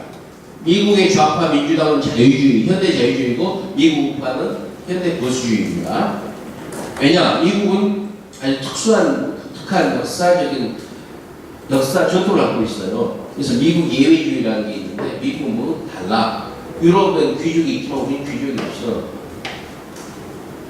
유럽에는 여러 가지 사회적인 갈등이 있지만 우리는 없어. 그냥 평등해. 유럽에는 좌파, 공산주의자도 있고 노동계급도 있지만 우리는 그런 것도 없어. 그러니까 유해주의가 있는데 그 독특한 여러 가지 풍토와 역사적인 환경 때문에 미국의 좌파는 굉장히 그 유럽 좌파보다 훨씬 더 우파주의에 가까운 현대 자유주의죠. 그렇고 한국을 볼까요? 한국은 이제 민주당, 더불어민주당은 자유주의 우파와 자유주의 좌파 이게 모여있다. 간단히 얘기하면 근데 이념적인 정체성이 불분명하다. 이건 나중에 설명하고, 자유한국당은 비교적 정체성이 분명한 우파 보수주의 표방하고 있다. 그 다음에 좌우파 구별 기준만 하고 빨리 시간 넘어가게 되겠네요. 좌우파 제일 중요한 게 이거예요. 평등에 대한 태도가 제일 중요합니다. 좌우에서는. 좌파는 이런 생각을 하고 있어요. 그 불평등이 생기는 것이 개인적인 어떤 선천적인 것보다는 사회적인 것, 사회 구조적인 것 때문에 불평등이 생기기 때문에 가능하면 좀 평등하게 만드는 것이 좋다. 그게 진정한 어떤 사회의 발전이고, 이렇게 생각하는 것이고, 우파는 불평등이라는 것은 원래 타고난 거다. 선천적인 거다. 불가피하다. 그래서 이걸 바꾸려고 하는 것은, 그러니까 아주 문제가 있는 건 바꾸지만 자연스럽게 생겨난 불평등을 바꾸려고 하는 것은 옳지 않다. 부작용만 생긴다 이거예요. 그러니까 이제 그게 가장 확실한 좌우의 기준입니다. 거기에다가 역사적으로 뭐 여러 가지가 이제 바뀌면서 이제 이게 기준이지만 이것도 정도가 있겠죠. 사람의 생각이 바뀌면서 불가피하다고 생각되는 부분이 조금씩 더 줄어들 수도 있겠죠. 그러면 이제 평등의 영역이 좀 넓어지는 것이고, 어떤 사회에서는 불가피하다고 하는 선천적인 불평등이 더 그 영역이 커질 수도 있고, 또 다른 사회적인 문제 때문에 좌우로 갈리긴 하지만 이게 가장 기본적으로 하는 것입니다. 자유에 대해서는 좌우파가 다 큰 차이가 없습니다. 다만 좌파는 사회 정치적인 자유를 더 강조한다. 우파는 경제적인 자유를 강조한다. 이런 차이가 있어요. 그러니까 우파는 이렇게 생각해요. 그 경제, 시장 경제에 정부가 개입하면 안 된다. 이런 것이고, 좌파는 경제에 어느 정도 제한을 둬야지 자유로워진다. 이런 거예요. 예를 들면, 이런, 여기 딱 적절한 예는 아니겠지만, 주택정책을 예를 들어볼까요? 적절할지 모르겠는데, 좌파는 정부가 뭐 끊임없이 정책을 만들어야지 집값 잡힌다 이렇게 보는 것이고, 우파는 그래? 한번 해봐. 이들이 정책 만들수록 집값은 더 올라. 이런 생각이에요. 여러 가지 정책이 다 그래. 교육도 마찬가지고, 또 모든 분야에서. 근데 자유는 다 중시해요. 그러니까 자유 때문에 좌우가 나누지 않는데, 내용이 다르다는 것이죠. 그리고 정치 체제에 대해서도 좌파는 좀 더 직접민주주의를 주장하고, 우파는 대의민주주의를 주장한다. 이런 것들이 있는데요. 이제 이건 시간이 없어서, 그 다음에 이제 우리의 본론을 우리가 10분 남겨놓고 이제 들어가게 되네요. 15페이지. 한국 정치를 봅시다. 모든 이념이라는 것이 결국은 그 시대 상황의 산물이라고 했죠. 근데 우리는 어떻습니까? 이제 우리가 적어도 1900년대부터 보면 우리가 식민지를 겪었죠. 일제 식민지. 식민지라는 것이 어떤 의미가 있을까요? 이제 식민지를 연구하는 학자들이 있는데요. 이제 거기에 그 학자 이론을 제가 한번 인용을 해보면 이런 겁니다. 이제 통상 하나의 국가는 그 국가에 맞는 국가 사이즈가 있죠. 그렇죠? 근데 식민지는 국가 사이즈가 어떻게 결정이 되냐면요. 그 식민지를 지배하는 국가의 필요에 따라서 국가 기구가 만들어진다는 거예요. 그러니까 예를 들면 조선이라는 사회에는 이만한 사회면은 국가가 이만하게 필요해요. 근데 일본이 침략해서 이렇게 합해지면은 이 전체에 맞는 일본이 필요한 만큼의 국가가 필요하게 된 거예요. 그러면 일본이 한국에서 이제 중국하고 존재하기 위해서 군대를 많이 만드는 거죠. 그러니까 그 당시 조선에는 군대가 10만 명 됐는데 일본의 입장에서는 조선에 한 30만 정도 군대가 필요해요. 경찰도 더 많이 필요해, 식민지를 위해서.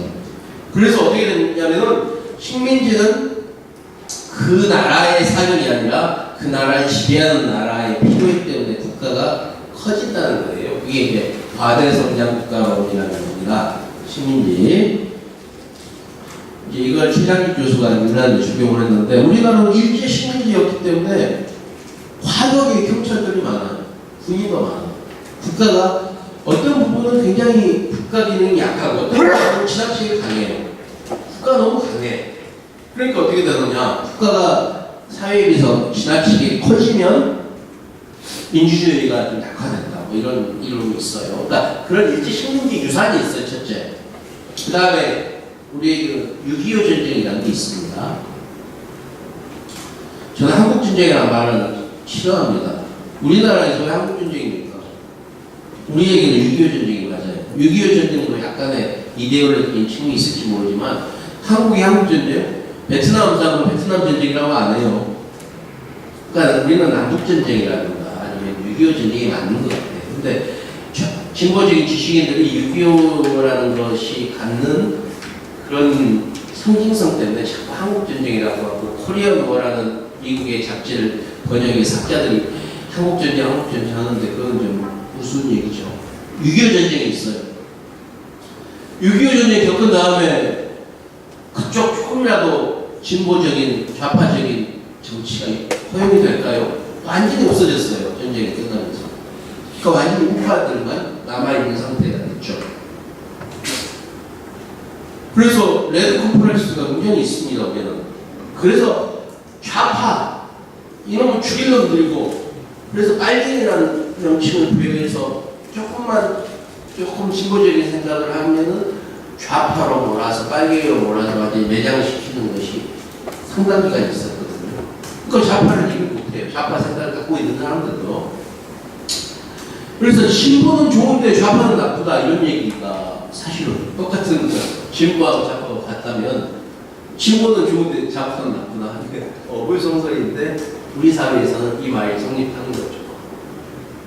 이게 이제 우리의 어떤 하나의 역사적인 시도이고, 또 하나는 국가보안법이라는 게 있습니다. 그래서 국가보안법 때문에 그 막스의 이념이나 북한은 이제 그런 도처도 막스의 이념을 지지하거나 이런 걸 하면은 국가보안법이 걸려요. 그러니까 우리는 좌파가 밟기가 굉장히 어렵습니다. 그래서 해방 이후 6.25 전쟁 이후에 1987년까지는 우파가 완전히 장악을 하고 있었습니다, 정치를. 근데 한국 좌파의 그 발전 과정을 좀 보면 16페이지에 이제 1970년에 전태일이 누군지 알죠? 전태일의 죽음이 노동자가 있고 나서 이제 그 대학가에서 또 일부 지식인들이 자유주의적인 사고 말고 좀 급진적인 사회주의적인 이런 성향이 좀 싹트기 시작했고 1980년대 광주를 겪으면서 실제로 우리나라에서 오랜만에 한 30년 만에 좌파가 실제로 형성이 됩니다. 1980년대 저도 이제 그때 학번인데 초반 학번인데 그때 뭐 처음에는 이제 보면은 프랑크푸르트학파라는 좌파가 있어요. 프랑크푸르트학파, 비판학파. 그걸 받아들였어. 왜냐면 막스를 그냥 받아들이기에는 너무 꺼림칙해. 그래서 좀 좌파적을 받아들이고 뭘 받아들이다가 안 되겠네. 그래서 이제 막스의 원전이 있고 또 더 나아가서는 북한 김일성 주체사상이 거예요. 그래서 완전한 좌파들이 나타난 거예요. 그러니까 좌파가 두 개가 있어. 하나는 막스주의자가 있고 하나는 주체사상을 지지하는 사람이 있어요. 좀 달라요. 그래서 이제 뭐 그 뿌리가 옛날 노동당 민노당에서 이제 계속 갈등이 있었지만 아무튼 그래서 80년대에는 막스의 사상이 대학가에서 완전히 받아들여지고 그게 이제 1987년에 헌법이 바뀌면서 대중들한테도 영향을 미쳐요. 소수가 공유하다가 대중들한테 영향을 미치고 근데 이제 또 소련이 몰락하면서 그 신념이 완전히 흔들리면서 또 그 사람들이 다 터집니다. 그래서 일부는 정치를 하고 하던 사람이 일부는 그 한나라당 지금 이제 자유한국당하고 일부는 지금 민주당하고 이렇게 되는데요. 그 다음에 또 하나 이제 김대중이 자유주의 좌파 그리고 급진적 민주주의자를 영입을 합니다. 그래서 국회의원 당선시켜요. 그래서 이제 제도권으로 들어옵니다. 좌파자들이. 그래서 지금 드디어 이제 좌우가 어느 정도 균형을 맞추는 시대가 됐습니다. 한국에서도. 근데 이 김대중 정부의 대북 화해 정책 16페이지에 있는데요. 이거는 이렇게 평가를 합니다. 이거는 그냥 다 베낀 건데 어떤 책에서 그 전까지는요. 그러니까 여기 있습니다. 그 유럽에서 아니까 우리나라를 제외한 나라에서 항상 좌우로만 나뉘었죠. 근데 우리나라에서는 북한 문제가 있어요. 북한을 통일의 대상인 북한을 어떻게 할 것인가에 대해서 이렇게 나뉘는데 옛날에는 대북 적재 그러니까 북한 친북이냐 반북이냐가 나왔어. 친북, 반북. 친북이는 빨갱이지. 그러니까 이걸 못했는데 이제는 김대중 대통령의 역할은 친북이 아니라 대북 화해다. 그게 이제 햇볕 정책이잖아요. 햇볕 정책이라는 게 뭐냐면 이제 국제정치에 신기능주의라는 게 있습니다. 신기능주의라는 것은 어떤 두 성향이 다른 체제가 협력하는 방법에는 여러 가지가 있는데 기능적으로 협력하자는 거예요. 뭐 경제 협력도 하고 문화 교류도 하고 이렇게 점점 교류를 많이 하면 두 체제가 이질성이 약해지고 점점 독립적으로 돼서 평화가 이루어진다는 거예요. 전쟁, 두 개가 서로 전쟁을 하려고 하지만 적대적인 나라들이 서로 협력해서 기능적으로 협력하면 언젠가는 전쟁이 일어나지 않는다는 게 신기능주의인데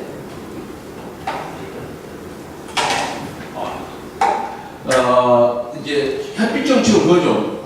북한이 문제인데 북한의 협력도 경제 협력, 경제 교류, 문화 교류 이런 걸 계속하면 북한이 변화가 돼. 북한이 변화가 되면 서로 남북이 적대가지고 화해가 돼. 화해가 되고 협력이 되고 어딘가 통일로 갈 수 있다는 것이 대북 화해 협력 정책이고, 그 반대는 북한은 그렇게 해서 절대 되지가 않아. 아무리 교류한다고 되는 게 아니고 힘으로, 강력한 힘을 통해서 북한 체제가 변화되면 그때 통일이 가능하다. 그리고 상호주의라고 했는데, 상호주의는 뭐냐면 대북 화해 협력은 그냥 화해 협력은 정치와 관계없이 경제적인 협력은 해야 한다는 것이고, 상호주의는 거기서 준 만큼 받은 만큼 주자. 거기서 어떤 정치적으로 뭘 엉뚱한 짓 하면은 끊고 서로 뭐 이렇게 가까워지면 그만큼 협력하자. 그게 상호주의예요. 이걸로 틀로 바꿨어. 친북이냐 반북이냐 아니냐, 대북 화해냐 대북 적대냐로 바꿔서 네 가지의 사분면이 생긴 거예요. 이제는 좌파면서 대북 화해하는 데도 있고, 좌파면서 대북 적대도 있어요. 우파면서 대북 화해도 있어. 우파면서 대북 적대도 있어.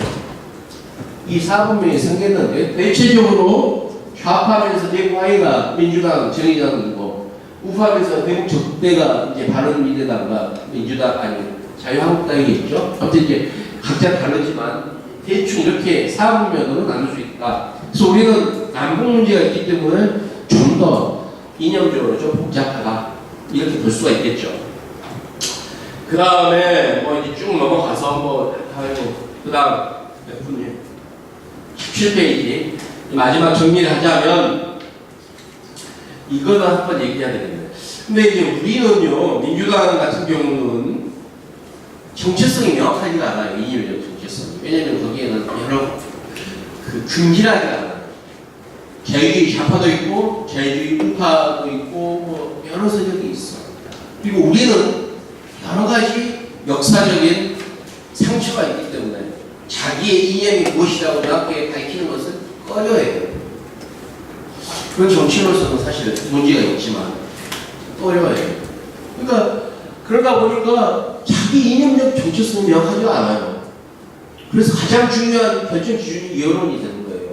여론이 얘는 무슨 통일이다, 통일 분위기가 확 뜨면은, 물론 자유한국당은 아직 약간 그런 게 있지만 이게 강해지면은 다 그쪽으로 일단 몰려. 또 반통일 분위기, 북한 적대 분위기가 되면은 거기에 대해서는 또 그 반대쪽으로 가요. 그뿐만 아니라 어떤 사회 문제가 하나 생겼다.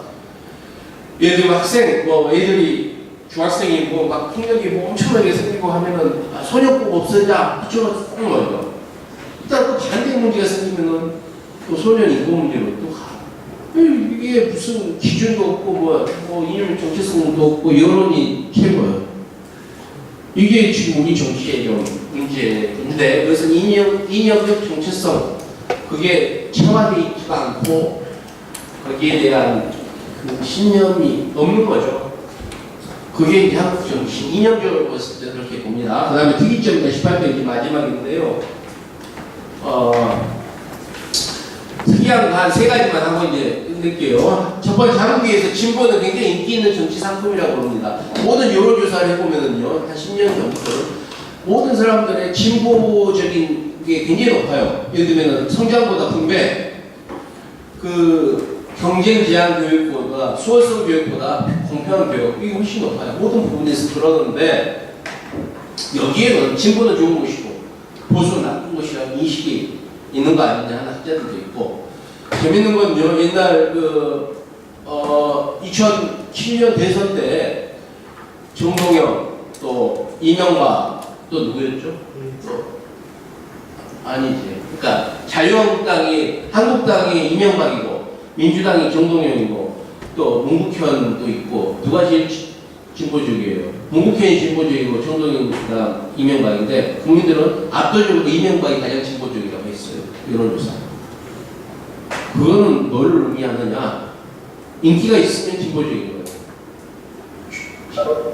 잘하고 좋고 지지하면 진보적인 사람이 되는 거예요. 공의사회에서. 약간의 패러독스죠. 아무튼 그런 부분은 나중에 얘기하고. 그 다음에 지식인이나 정치인 설문조사 해보면은 권위주의보다는 자유주의를 지향해요. 또 자기는 우파거나 좌파라고 얘기해. 설문은. 근데 행동은 이제 그 중에 절반은 우파적인 행동을 하는 거지. 그러니까 이 괴리가 심하다. 왜 그럴까? 그리고 좌우로 나누고 뭐 이념적으로 하더라도 투표할 때 또 달라져요. 그게 이제 지역적인 문제도 있고 여러 가지 문제가 있는데 그 부분은 시간이 없으니까 생략하고 그 다음 뭐 이 부분 또 하나 이제 약간의 패러독스인데요. 여기 경제 발전에서 국가가 어느 정도 개입하는가에 따라서 좌우가 나뉘는 것이 원칙인데 박정희가 하도 강력한 개발 독재를 하면서 국가가 모든 걸 다 했잖아요. 그러니까 그 반동으로 이제는 국가가 개입하지 않는 것이 무조건 진보적인 것이 되고 그게 최선이 된 거예요. 그러니까 국가의 경제 개입에 대해서 민주당이든 모든 사람들이 국가는 단치는 무조건 나쁜 거라고 생각하는 거예요. 그러니까 이게 참 우리 혼란스러운 현상이죠. 아무튼 그런 게 있고요. 이제 포퓰리즘만 하고 1분만 포퓰리즘은 하나의 이념은 아닙니다. 하나의 정치적인 현상인데 좋지 않은 이유가 현대 시대 가장 중요한 정치 이념 민주주의입니다. 민주주의는 영원하지 않아요. 이것도 나는 뭐 몇십 년 내에 없어지죠. 100년 후에 분명히 민주주의라는 그 하나의 역사적 인물로 사라질 수도 있다고 봐요. 하나의 정치 이념이라고 저는 봅니다.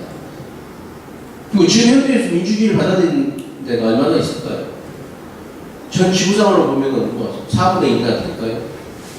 그런데 아무튼 주류적인 생각이죠. 근데 민주주의와 항상 쌍을 이뤄서 나타나는 게 포퓰리즘 현상입니다. 그 포퓰리즘이 뭡니까? 인기영합주의라고 하죠. 근데 인기영합주의가 아니고 또 경멸적인 용어로 써요. 근데 포퓰리즘은 뭐냐면 어떤 사회가 위기에 처했을 때 항상 백마탄 왕자처럼 나타나는 현상입니다. 이런 거죠. 사회에는 늘 엘리트와 일반 국민이 있습니다. 근데 이 정치하는 아니면 엘리트들은 나쁜 놈들이에요. 자기들 이익만 챙기고 부패하고 능력도 없어요. 근데 늘 이 사람들이 지배를 해. 나쁜 놈들이죠. 그러면 국민은 그래. 우리 국민들은 이런 거예요. 이제 마음의 이상형이라는 건데 우리나라에는 포퓰리즘 현상이 없고 우리에게는 그런 게 없어. 워낙 급변하니까. 근데 그 러시아나 유럽, 미국에서는 이런 거예요. 미국의 전형적인 중산층들 그 사람들이 정말 소박한 사람들, 가족을 위하고 사회를 위해서 헌신하는 소박한 국민들 다수. 근데 그 사람은 정치는 싫어해. 그래서 정치에 별로 참여를 하진 않아. 근데 워싱턴에 있는 정치인들이 항상 부패한 정치인들이 항상 나라를 엉망으로 만들어. 사회가 이렇게 힘들어졌어. 우리도 힘들어졌어. 이제 우리가 이제 나설 수밖에 없어. 그래서 국민을 끌어들이는 거예요. 그래서 국민들을 위한 워싱턴의 미국을 예를 들면 워싱턴 DC의 엘리트들이 아니라 우리 국민들이 나서서 이 사람들을 몰아내자. 많이 바꾸자. 이런 게 포퓰리즘입니다. 근데 이제 이 포퓰리즘이라는 것은 그러니까 특징이 있어요. 항상 위기에 나타나. 기존의 정치인들, 엘리트를 항상 불신해. 그리고 국민, 마음의 이상향 이런 걸 끌어들여요. 그리고 이제 그 과정에서 배제시켜요. 적을 만들어. 미국에서는 인종, 흑인들, 아니 아시아, 이민자들, 유럽에서는 이민자들이 지금 대상이 되죠. 이런 사람들 때문에 우리가 안 돼. 그래서 적을 막 배제시켜. 이런 것들이 포퓰리즘 현상이에요. 그래서 갑자기 정당이 아니라 새로운 사람이 갑자기 나타나요. 이게 전 세계적으로 항상 나타납니다. 러시아에서도 그렇고, 호주에서도 그렇고, 캐나다에서도 그렇고, 미국에서도 그렇고. 그런데 부정적으로 볼 만한 건 아니에요. 미국 정치를 항상 혁신해왔던 것. 미국의 정치가 좀 부패해 있을 때 혁신했던 몇 가지 계기 때마다 이 사람들이 나타났어요. 미국 국민당이라는 게 있습니다. 미국 국민당이 나타나면서 미국 정치에 혁신이 됐어요. 또 여러분들 로스페로라는 사람이 기억 혹시 나타나서 갑자기 표를 엄청 몰아줬어요. 저 지금 누굽니까? 대통령, 미국 대통령이 공화당 대통령이긴 하지만 사실상 포퓰리즘 정치라고 봐야 돼요. 어느 날 갑자기 나타나서 아웃사이드가 나타나서 똑같은 공식이 있어요. 보세요. 그냥 미국 정치가 뭐 위기라고 일단 하고 대의 정치, 워싱턴 부피한 정치 이 사람들 더 이상 안 돼. 그리고 미국 중산층 백인들 그 러스트벨트에 쇠락한 백인 중산층들에게 너희들은 정말 착한 사람들인데 이민자들 때문에 직장도 잃고 외국에 다 기업이 나가서 일자리 잃고 가난해지지 않았느냐. 우리 국민을 위해서 날 뽑아달라. 이렇게 했어요. 베이제를 하고 카리스마 있는 정치 나타나서 이런 현상이 항상 나타나요. 주기적으로. 그러니까 포퓰리즘이라는 것은 근데 엘리트들이 볼 때는 어떻습니까? 정말 이 말도 안 되는 거. 그래서 굉장히 경멸적으로 포퓰리즘이라고 많이 씁니다. 외국에서. 근데 우리는 그걸 인기 영합적으로 반영을 해서 엉뚱한 데다 막 쓰는 거예요. 복지에면 포퓰리즘 그런 의미는 아닌데 아까 엉뚱한 데 우리가 쓰기 때문에 내가 이 용어를 했는데 우리나라에서는 포퓰리즘이라는 게 나타난 적은 한 번도 없죠. 아무튼 이제 근데 이게 대의민주주의를 항상 부정하면서 정당을 부정하면서 나타나요. 근데 딜레마가 뭐냐? 자기들은 결국은 혁명가들이 아니에요. 대의민주주의 체제에서 해야 되고 결국 그 지지를 받기 위해서 정당을 또 만들어. 그러니까 딜레마지. 정당을 부인하면서 정당을 만들어. 대의민주주의를 부인하면서 대통령이 되려고 하니까. 이제 그런 것들이 있는데요. 이건 좀 연구 많이 해야 될 상황이고 그런 것이 있는데 우리가 잘못 쓰이고 있다 이거. 우리 얘기도 우리가 눈이 나타나지 않겠는가. 안철수 현상도 약간의 그런 현상의 맥락에서도 볼 수 있겠다 해서 이제 포퓰리즘까지 했고요. 그 다음에 정치 어느 중요한 부분과 정신 분석은 가장 중요한 부분은 여러분의 과제로 남기겠습니다. 예. 일단 뭐 예, 시간이 이제 반까지인데 우리가 10분 늦게 시작해서 정확하게 1시간 반 했는데요. 시간이 많이 들어가네요. 여러분 질문 한두 개만 받고 마치겠습니다. 전주가 두 명밖에 안 나와. 전학생 여기 마더 한명 같이 듣고 있고요. 여기가 있어요. 그리고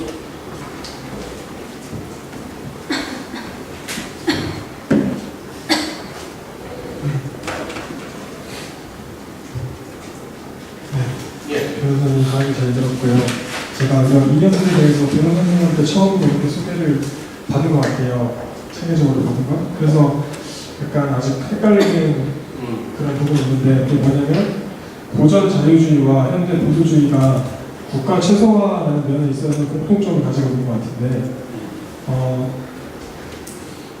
가장 큰 차이점이 무엇인지 한 번 더 들어보고 싶어요. 그러니까 이제 고전적 자유주의라는 그런 생각들이 있었고 그 고전적 자유주의를 가진 사람들과 아까 얘기했죠. 전통적 보수주의적인 사고를 가진 사람들이 현대 보수주의를 만든 거예요. 현대 보수주의의 구성 요소 중에 고전적 자유주의 생각들이 대부분 들어가 있어요. 그러니까 차이라고 볼 수는 없고 하나의 요소라고 봐야 돼요. 고전적 자유주의 생각들이 거의 다 그대로 들어가 있어요. 현대 보수주의에. 예. 예.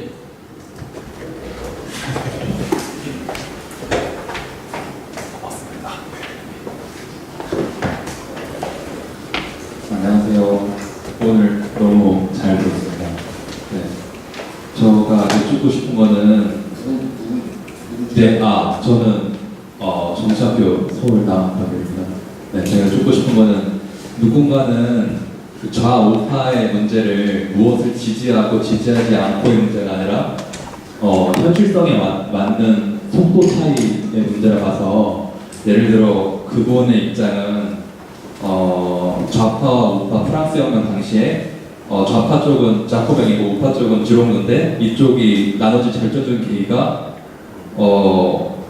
둘 다 프랑스 혁명 지지파였으니까 이게 마지막에 법안을 통과를 할 때 황제의 동의권을 인정하느냐 안 하느냐에 대한 어떤 문제로 우파 쪽에서는 민중의 권한을 부정한다기보다는 현재 90점은 황제니까 지금 이 상태로는 이게 맞고 궁극적으로 지향할 바는 네가 맞다라는 식으로 말을 했다는 걸 근거로 들어서 예를 들어 대북 관계 같은 경우에도 뭐 보수 쪽에서는 지금 우리가 대북 화해를 궁극적으로 하지 않겠다는 게 아니다.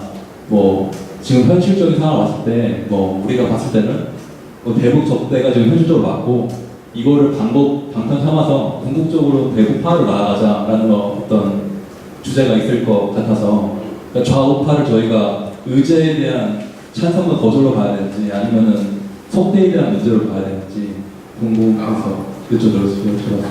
예, 이제 아까 생략을 한 것이 뭐냐면은 진보와 보수, 좌우가 어떻게 다르고 어떻게 같은지 부분인데요. 이제 여기도 나왔습니다만 진보와 보수는 시간적인 측면이에요. 어떤 변화를 더 빨리 하는 것이 진보라고 간단히 한다면 빠른 속도로 변화하는 게 진보라면 그 여러 가지 전통이나 질서를 유지하면서 천천히 하자는 게 보수라고 볼 수 있어요. 시간적으로는. 그래서 정확하게 좌우와 진보 보수가 일대로 대응하지 않아요. 예를 들면 좌파 정부가 들어섰을 때는 또 보수적인 입장을 취해요. 그런 경우도 있기 때문에 그래서 이제 좌우가 더 각각 그렇게 한 것이고 아까 그거는 그러니까 모든 걸 좌우를 명확하게 구분할 수 없고 아까 이 사분면을 한 게 그거죠. 그래서 좌면서도 대북 파일 수도 있고 대북 적대일 수도 있어요. 좌파이면서도 그거 얼마나 가능해요. 그래서 아까 그 문제는 우리나라 경우에는 이런 기준에서 좌파면서도 좀 상호주의적인 입장을 가질 수도 있고 그래서 이제 그런 게 딱 떨어지지 이렇게 좌우로만 구분할 수 없다는 게 하나 있고 속도의 측면이 있죠. 그래서 좀 대체적으로 좌파들은 좀 급진적인 변화를 원하고 우파들은 좀 점진적인 변화를 원하는데 이제 이유는 다 있죠. 이유는 예를 들면 남북 문제에 있어서도 아까 얘기한 것처럼 그게 나쁘다는 게 아니에요. 우파 왜 나쁩니까? 좌파 왜 좋습니까? 그런 의미가 아니고 보는 관점, 그 변화의 속도를 어느 정도 할 것인지. 그래서 급진적인 변화를 좀 왜냐하면 변화가 가능하고 긍정적이라고 보는 것이 좌파들의 기본 성향이기 때문에 좀 더 변화를 더 빨리 받아들이고 빨리 하려고 하는 것이고 우파들은 변화의 속도를 늦추고 완만하게 하려고 하는 성향, 변화를 이렇게 긍정적으로 보지 않는 측면이 심정적으로 있기 때문에 그게 결국은 어떤 형태로든 자기 합리화의 논리로 나오겠죠. 좌파들은 좌파대로, 우파들은 우파대로. 아까 제가 점심 때 얘기하는데 어떤 하나의 현상에서도요, 각자 보고 싶은 것만 보는 것이고 그 자기의 시각에서 볼 때 그 현실을 그 자기 시각대로 치환해서 보는 거예요. 그게 이념의 역할, 이념의 기능이죠. 객관적인 팩트대로 토론 불가능해요.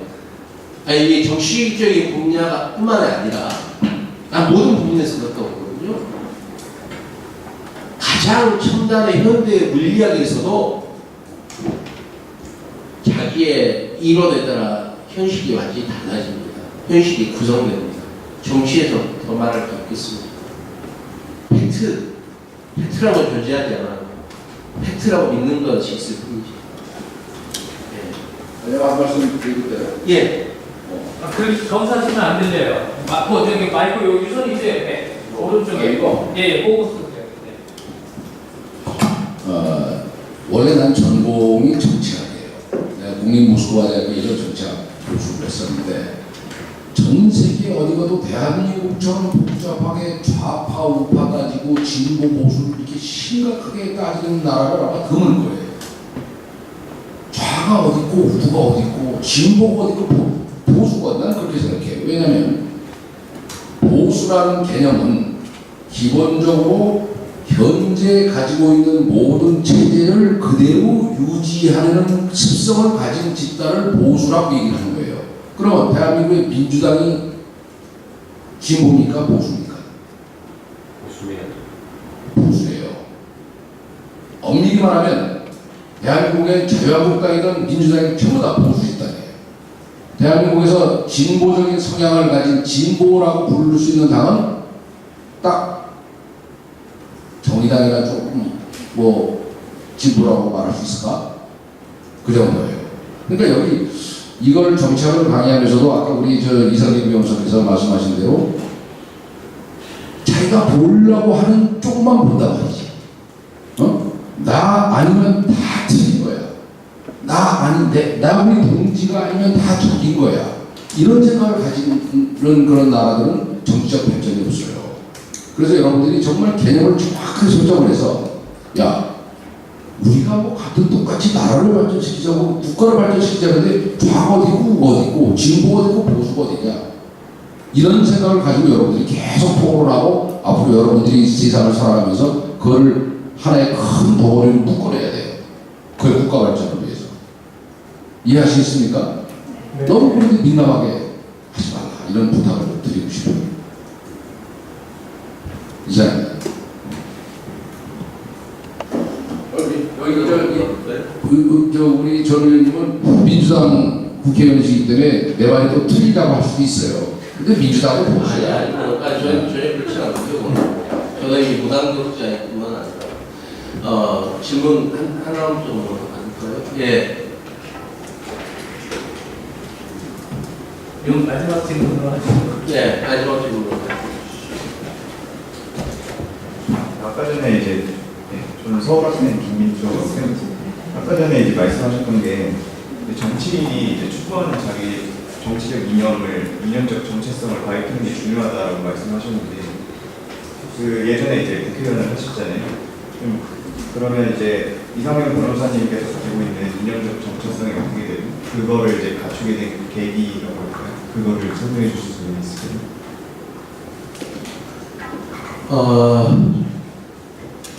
이 국면에서 저는 사사분면입니다.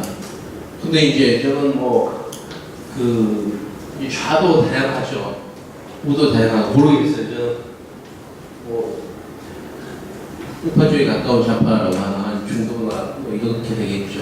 대구 하이 협력 정책 쪽을 지지하고. 근데 이제 어떤 계기라기보다는 그게 이제 사람이 여러 가지 사람에 따라 이제 형성되는 시기나 여러 가지 다르겠죠. 어느 한순간 어떤 하나의 사건으로 이렇게 되는 건 아니겠죠. 그러니까 살아온 과정과 자기가 어떤 생각을 했고 어떤 경험과 어떤 책을 읽었느냐 이런 것들이 중요하겠죠. 그리고 또 하나 뭐였죠? 근데 거기서 하나 나는 경제에 있어서는 내가 이제 아까 네 번째로 한국에서 얘기한 것이 있는데 박정희의 어떤 발전국가라고 그러죠. 발전국가 내지는 개발국가라고 하는데 국가가 강력하게 시장에 개입을 해서 경제발전 이룬 게 있습니다. 그래서 그에 대한 반동으로서 1980년대 박정희 정권이 물러난 다음에 모든 사람들이 좌우 할 것 없이 이제 쉽게 얘기해서 좌우라는 표현을 쓰면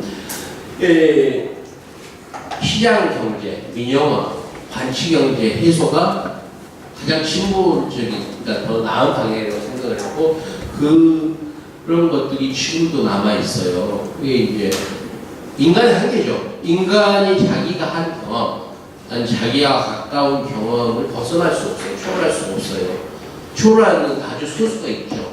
그 소수가 이제 대구에서 그때 올라가지만 대부분의 사람은 경험에서 벗어나지 못해요. 그래서 민주당은 사실은 그 부분에 있어서는 그냥 거의 본능적으로 국가는 시장에 개입하면 안 된다는 생각을 해요. 그러니까 이제 국가가 개입하는 게 두 가지가 있어요. 그 재분배 영역 말고 생산 영역에서의 국가 개입을 반대하는데 나는 그 점에서는 국가의 개입을 찬성하는 쪽이라서 또 다르죠. 근데 이거는 대한민국에서 이 소수합니다. 그래서 이제 나는 그 점에서 약간 다른 생각을 하고, 또 하나는 그거였죠? 같은 거죠? 제 견해가 전혀 중요하지 않은 걸 굳이 밝히라는 거 있습니다. 네, 마치겠습니다.